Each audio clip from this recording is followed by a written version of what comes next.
It is exactly 10 weeks since we declared a national state of disaster. طبعاً أسبوع ayaa laga joogaa xilligii aan iclaaminay bandowga inagoo ka jawaabayna coronavirus oo ah musiibo si uusan u faafin. waxaan ka xumahay inaan xadidno waxyaabaha aad xuquuqda u leedihiin oo ay ka mid yihiin dhaqdhaqaaqiina, shaqooyinkiina iyo waxyaabaha ku saabsan guud ahaan noloshiina. dulqaadka aad muujinaysaan waxay natiijadeedu noqotay inuu yaraado faafitaanka xanuunka coronavirus. intii lagu guda jiray bandowga waxaan diyaarinay xarumo caafimaad oo ka jawaabaya caabuqan. waxaan weli wadnaa sidii aan ula tacaali lahayn cudurkani. wada shaqaynta xaggiina ah ayaa qayb weyn ka qaadatay yareyntiisa. hadda waxa uu cudurkan haleelay 22,583 qof. ku dhawaad haaf ka mid ah dadkaasi waa ay ka caafimaadeen, difaaca jirkooda oo wanaagsan iyo daaweyn fiican oo ay heleen. waxaa naftooda ku waayay 429 qofood. waxaana xanuunka la qaybsanaynaa qoysaskii iyo qaraabadii ay ka baxeen dadkaasi. 842 ka mid ah waxa ay ku jiraan cisbitaalada, 128 waxa ay ku jiraan xaalad degdeg ah. tirada uu waxyeeleeyay intaasi waa ay ka sii badnaan kartaa. waxaana taagannahay boos fiican marka loo fiiriyo wadamo badan kuwaas oo horumar ka sameeyay cudurkan. waxaan tijaabo ka qaadnay 580,000 oo qof. in ka badan 12 milyan screen ah ayaan marnay, balse taasi fari kama qodno. waxaan ogaanay dhammaanteen bandowga inuu yaraynayo faafitaanka cudurkan, balse ma joojin karno.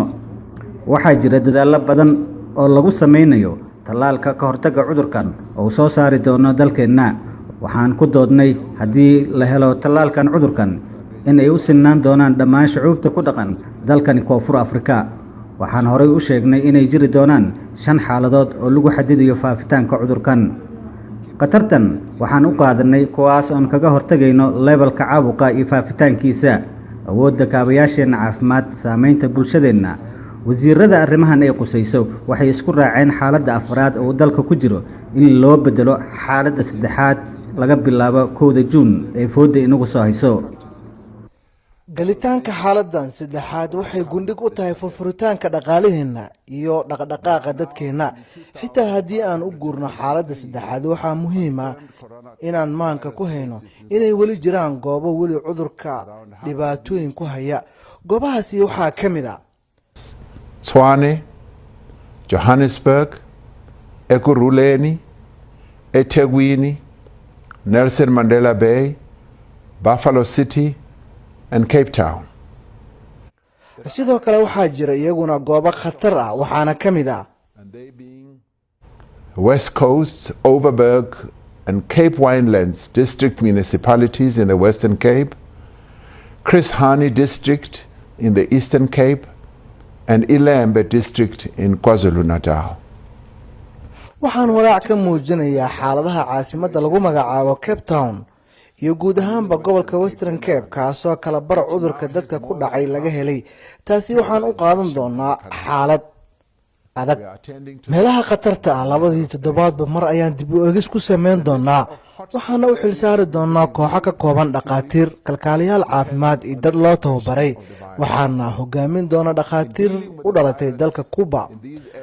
waa macquul meel walba oo ka mid ah dalka inaan dib ugu celino levelka afraad amaba 5aad haddii aan u aragno inuu ku sii faafayo cudurkan ayna tahay meel khatar ah. si walba aan u dadaalno, waxaa macquula inay jiri doonaan meelo uu cudurka ku sii yaraanayo. kuwaasina waxaan ka khafiifin doonaa oo aan u gudbin doonaa xaaladda koowaad laga bilaabo Juun iyo wixii ka dambeeya. waxaan aad ugu faraxsanahay shaqooyinka ay qabanayaan shaqaalaha caafimaadka, gaar ahaan kuwa ku jira safka hore. waxaana hubinaynaa in qof walba iyaga ka mid ah uu ka badbaado cudurkan. muhiimadeena waa in qof walba inaga mid ah badbaado. waxaana kula talinaynaa qofka aan shaqo haynin amaba aan waxbarasho haynin inuu iska joogo amaba ku nagaado gurigiisa. dadka guryahooda way ka bixi karaan si ay u iibsadaan alaabo. goobaha caafimaadka way aadi karaan oo way jimacsan karaan, balse waa inaysan noqon koox. khamriga waa la iibin karaa maalinta, balse waa inay jiraan shuruudo. iibinta sigaarka amaba tubaakada waa mamnuuc, inagoo eegayna khatarta ka imaan karta faafinta cudurkan. dhammaan isku imaatinka amaba kulamada lama ogolo marka laga reebo tacsido kaasoo ay ka badnaan doonin dadka ka qaybgalaya konton.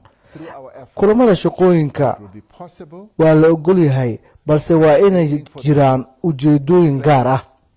Goobaha lagu kulmo sida goobaha cibaadada, dhaqanka, ciyaaraha, madadaalada way sii xirnaan doonaan. Waxaan kulamo miro dhal ah la yeelanay dhammaan hogaamiye-diimeedyada kuwa uu soo gudbiyay furitaankoodii ku aadan goobahaasi. Waxaan isla meel dhignay inaan kulamo dheeri ah ka yeelan doono arrimahaasi. Muslimiinta dalkeena waxaan leenahay ciid wanaagsan. Waxaan u rajaynaynaa amaba ugu mahadcelinayaa sida ay saameynta isbedelada lama huraanka dabaaldegyadooda ku aadan ay wala qabsadeen iyagoo si wada jir ah uga hortagaya cudurkan. Furitaanka dhaqaalaha waxaan ku kalsoonaan doonaa isku xiritaanka bulshada si aan ula wadaagno dhammaan doorka muhiimka ah si aan wax ugu qabanno qodobada halista ah ee ugu weyn goobta shaqada iyo isdhexgalka shaqaalaha iyo dadweynaha. Sidaa darteed shirkadaha waxaan ugu baahan doonaa inay soo buuxiyaan shuruudo. Marka la eego qorshayaasha shirkadaha waxay u baahnaan doonaan inay meel dhigaan tallaabooyin xagga nadaafadda iyo qalabka waxyaabaha lagu baaro. Dhammaan shaqaalaha ka weyn 60 sano jir iyo kuwa xanuunsan ee xaaladaha cudurrada wadnaha, cudurrada kansarka, neef-mareenka iyo kuwa halista ah qaba waa in guryahoodii ay joogaan. Shaqaalaha ka shaqayn kara guryaha waxaa loo ogol yahay iyaguna inay ka shaqeeyaan guryahooda. Dhammaan iyadoo la tixraacayo wax soo saarka dalka waa in dib loo furaa shirkadaha macdinta, dhismayaasha, adeegyada xirfadaha, ganacsiga, tiknoolajiyada, isgaarsiinta iyo dhammaan warbaahinta iyagoo dib u bilaabi doono furitaanka shaqooyinkaasi laga bilaabo 1 Juun. Waxaa sidoo kale dib loo furi doonaa ganacsiyada bakhaarada tafaariiqda iyadoo si buuxda u shaqayn doona inta lagu jiro maalintii. Dukaamada yaryar ayaa iyaguna loo ogol yahay inay furnaadaan maalintii. Waxaa kaloo hore loo furay meelo ay ka mid yihiin beeraha, shirkadaha waaweyn, adeegyada caafimaadka, kuwa soo saara cunooyinka iyo kuwa soo saara alaabaha nadaafadda. Waxaa xirnaan doona maqaaxidaha, baararka, meelaha lagu caweeyo, balse waxaa loo ogol yahay maqaaxidaha inay sameeyaan cuntooyinka gacan ku qaadka ah. Hoteelada iyo shirkadaha jaradkidhada waa ay sii xirnaan doonaan, dib ayaana laga soo sheegi doonaa. Dadka ku soo laabanaya shaqooyinkoodii iyo kuwa loo shaqaynayaba dhammaan waa inay u diyaar garoobaan ka hortagga cudurkan coronavirus. Waxaan wada hadal la galnay dalxiisayaasha, hoteelada iyo warshadaha iyo maqaaxidaha kuwa oo ku saabsan caqabadaha dhibaatooyinka ka imaan kara isdhexgalka. Wadaxaajood dheer kadib waxaan isla meel dhignay inaan dib kulamo kale ugu yeelan doono si aan mas'uuliyad dheeraada u qaadno.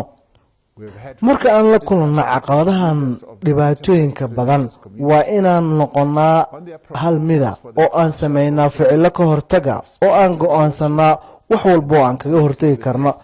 Xiliyadan oo kale waa inaan xusuusnaa ereyada aabbaha dadka ee Madiba ka oo ahaa wax walba gacantaada ayay ku jiraan. Allah barakeeyo Koonfur Afrika. waad mahadsantihiin.